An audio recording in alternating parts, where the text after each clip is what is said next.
So hello, कैसे हैं आप सब। उम्मीद करते हैं आप सभी बहुत अच्छे होंगे।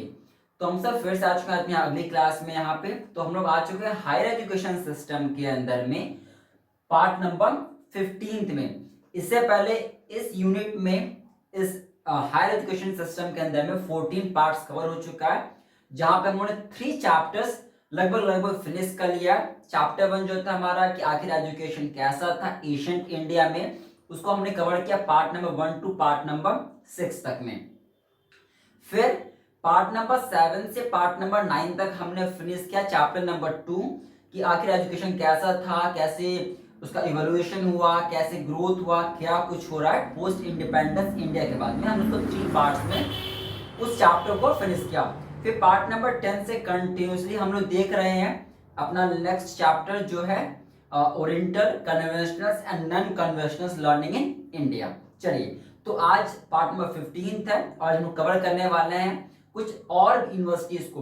क्लास नंबर 14 में लास्ट क्लास में हमने ये सीख लिया था कि यूजीसी क्या होता है, स्टेट यूनिवर्सिटीज क्या होती हैं, प्राइवेट यूनिवर्सिटीज क्या होती हैं, डीम्ड यूनिवर्सिटीज क्या होती हैं, मेटा यूनिवर्सिटीज क्या होती है, जीआईसी कॉन्सेप्ट क्या होता है, आईएनडीयू क्या होता है, रूसा क्या होता है। इन सभी के बारे में हम लोगों ने लास्ट क्लास में सीख लिया था, जो हमारे एग्जामिनेशन के लिए इंपॉर्टेंट है। आज आगे बढ़ते हैं यहाँ पे और आज देखते हैं कुछ और universities, other higher level institutions को।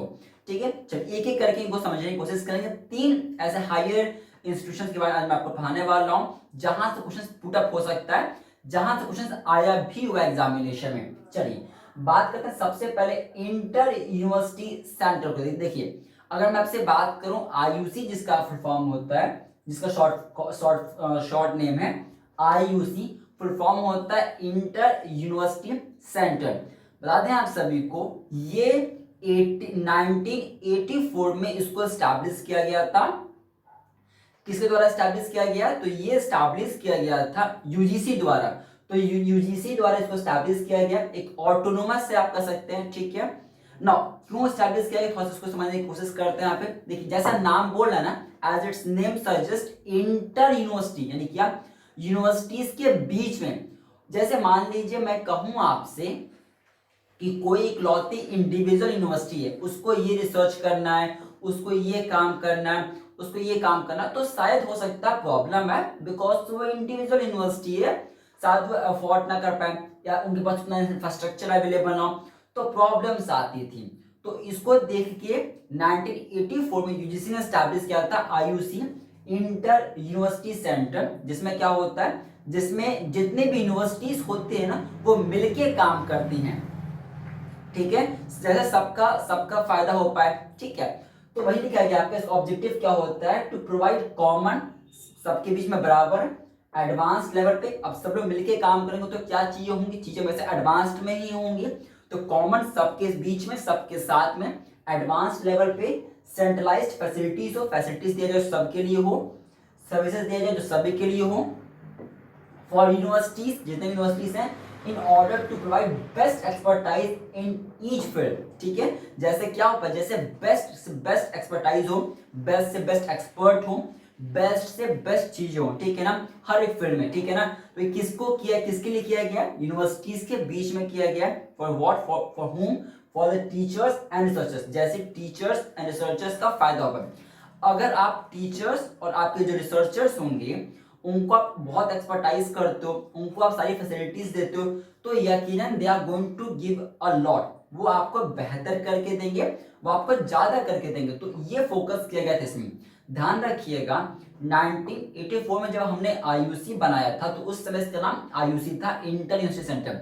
अभी इसका नाम बदल गया है, तो उसमें बात करता हूँ, रखिएगा। अभी इसका नाम बदल गया, अभी इसका नाम हो गया है, वो है इसका भी जो नाम है आपका वो है इंटर यूनिवर्सिटी एसिलेटर सेंटर। अभी जो इसका नाम वो है आईयूएसी है, इंटर यूनिवर्सिटी एसिलेटर सेंटर। पहले सिर्फ इंटर यूनिवर्सिटी सेंटर था, अब नाम इसका हो गया है इंटर यूनिवर्सिटी एसिलेटर सेंटर। ध्यान रखिएगा, पहला है हमारा। बात समझ में आ गया? हाँ सर। आगे हम आपसे बात करते हैं फर्दर, जो हमारे रिलेवेंट, हमारे जो नया दूसरा हमें जो इंस्टीट्यूशंस पढ़ जाना है। तो 3 इंस्टीट्यूशन में मैंने बात कहा है आज। पहला हमारा हो गया जो हमारे लिए इंपॉर्टेंट है। दूसरा AIU, association of inter university, इसका शॉर्ट फॉर्म क्या होता है, AIU, ठीक है, फुल फॉर्म होता है एसोसिएशन ऑफ इंडियन यूनिवर्सिटीज। तो आपसे एग्जामिनेशन में देखिए क्वेश्चन पूछा जा सकता है कि शॉर्ट नाम देके पूछ देगा लॉन्ग नाम, या लॉन्ग नाम देके शॉर्ट नाम पूछ सकता है आपसे, या मैच द फॉलोइंग में आपका आ सकता है, ध्यान में रखिएगा ना। ये इसका क्या काम होता है, इसका ये काम होता है, इस ये जो इंस्टीट्यूट, ये जो यूनिवर्सिटीज हैं, ये जो हमने इस्टेब्लिश किया, इसका क्या काम होता है, इसका काम ये होता है ना कि एडमिनिस्ट्रेटर्स और जो आपके ये एकेडमी, जो एकेडमी वाले होते हैं, तो एडमिनिस्ट्रेटर और एकेडमी के बीच में जो एकेडमी में एनरोल्ड हमारे, यानी जो एकेडमिशियन हमारे हैं, तो उनके बीच में क्या होना, उनके बीच में आइडियाज व्यूज एक्सचेंज हो पाए, इसलिए हमने इसको बनाया था। तो AIU क्यों बना है, ये फोरम है जहां पे क्या होता है एडमिनिस्ट्रेटर्स, ठीक है, और जो रिसर्च कर रहे हैं, जो टीचर्स हैं, या फिर आप कहो जो रिसर्चर्स हैं, उनके बीच में क्या हो पाए, अपने वो व्यूज को, अपने आइडियाज को एक्सचेंज कर पाए। जब एक्सचेंज करेंगे तो क्या होगा, बेटर चीजें निकल के आएंगी, क्योंकि जब चीज आप एक्सचेंज करते हो ना, दूसरों के व्यू सुनते हो ना, अपने उन्हें बताते हो ना, तो एक बेटर अच्छा काम होता है। तो ये इसलिए हमने AIU बनाया था कि यार क्या हो ना, व्यूज एक्सचेंज हो पाए, ठीक है, AIU इसलिए बनाया गया, ध्यान रखिएगा। तो किसके लिए है, इनके लिए याद रखिएगा, किसके लिए है, इसमें याद रखिएगा, ये जो मेनली है ना, ये टीचर्स और रिसर्चर्स के लिए ध्यान रखिएगा, और ये जो मेनली याद रखिएगा एडमिनिस्ट्रेटर्स और एकेडमिक्स के लिए मेनली बनाया गया, ठीक है ना। ये बनाने का आइडिया कब आया, तो बहुत पहले की बात है, वाइस चांसलर्स का एक कॉन्फ्रेंस हो रहा था, एक मीटिंग हो रही थी, ठीक है, शिमला में हो रही थी। उस समय उसको जो लीड कर रहे थे ना, वो लॉर्ड रीडिंग थे। कौन थे, लॉर्ड रीडिंग थे, हाँ, लॉर्ड रीडिंग उसको जो वो कर रहे थे, कन्वर्ट कर रहे थे। तो ये आइडिया उसी समय आया था जब एक VC का कॉन्फ्रेंस शिमला में हो रहा था 1924 में। तभी आइडिया है कि यार कुछ ना ऐसा बनाया जाए जिसमें व्यूज लोग शेयर कर पाए, तो से ये बनाया गया था, ध्यान रखिएगा। इसका नाम पहले कुछ और था, अब इसका नाम बदल के रख दिया गया है AIU। तो ये इसका प्रेजेंट नाम कब पड़ा है, इसका प्रेजेंट नाम 1973 में पड़ा हुआ है, ठीक है ना, ध्यान रखिएगा। आगे बात करते हैं। तीसरा जो हमें इंस्टीट्यूट एग्जामिनेशन में पढ़ के जाना है, वो कौन सा है, वो है हमारा इंस्टीट्यूशंस ऑफ नेशनल इंपॉर्टेंस। ये किसके द्वारा बनवाया गया, तो ये एक्ट ऑफ पार्लियामेंट द्वारा बनाया गया, ध्यान रखिएगा। इसमें कौन कौन सी चीजें आती हैं, जैसे IITs हो गया, IIM हो गया, यानी जो आपके जो ऐसे इंस्टीट्यूट जो नेशन के लिए महत्वपूर्ण इंपॉर्टेंट हैं, जो जरूरी होते हैं, वो हमारे इसके अंदर में कैटेगराइज्ड किए जाते हैं। अब जरूरी नहीं कि सभी एक्ट या पार्लियामेंट से बने, जो सेंट्रल द्वारा बने, ऐसी बात नहीं होती है। कुछ ऐसे भी इंस्टीट्यूट्स हैं जिसको स्टेट लेजिस्लेटिव एक्ट द्वारा बनाया गया है, और वह भी नेशन के लिए इंपॉर्टेंट रोल प्ले करता है। बात समझ में आ गई, बस ये तीन इतना पढ़िए, इसके बियॉन्ड आपको नहीं पढ़ना। और भी दूसरी यूनिवर्सिटीज हैं हाई लेवल की, बस आपको यही तीन पढ़ना है, और क्या पढ़ना है टू द स्पेसिफिक पॉइंट में यहाँ पे लिख दिया, बस आपको इतना याद होना चाहिए, इसके बियॉन्ड आपसे नहीं पूछेगा, ध्यान रखिएगा। चलिए, तो बस इतना छोटी सी क्लास को हम आपसे पार्ट नंबर 16 में मिलेंगे, तो कुछ और आगे पार्ट्स डिस्कस करेंगे। Hope so like the video, do like this video, do share this video among your friends and join our Telegram channel, that is the अभी update for UGC. Bye bye, take care, see you next video.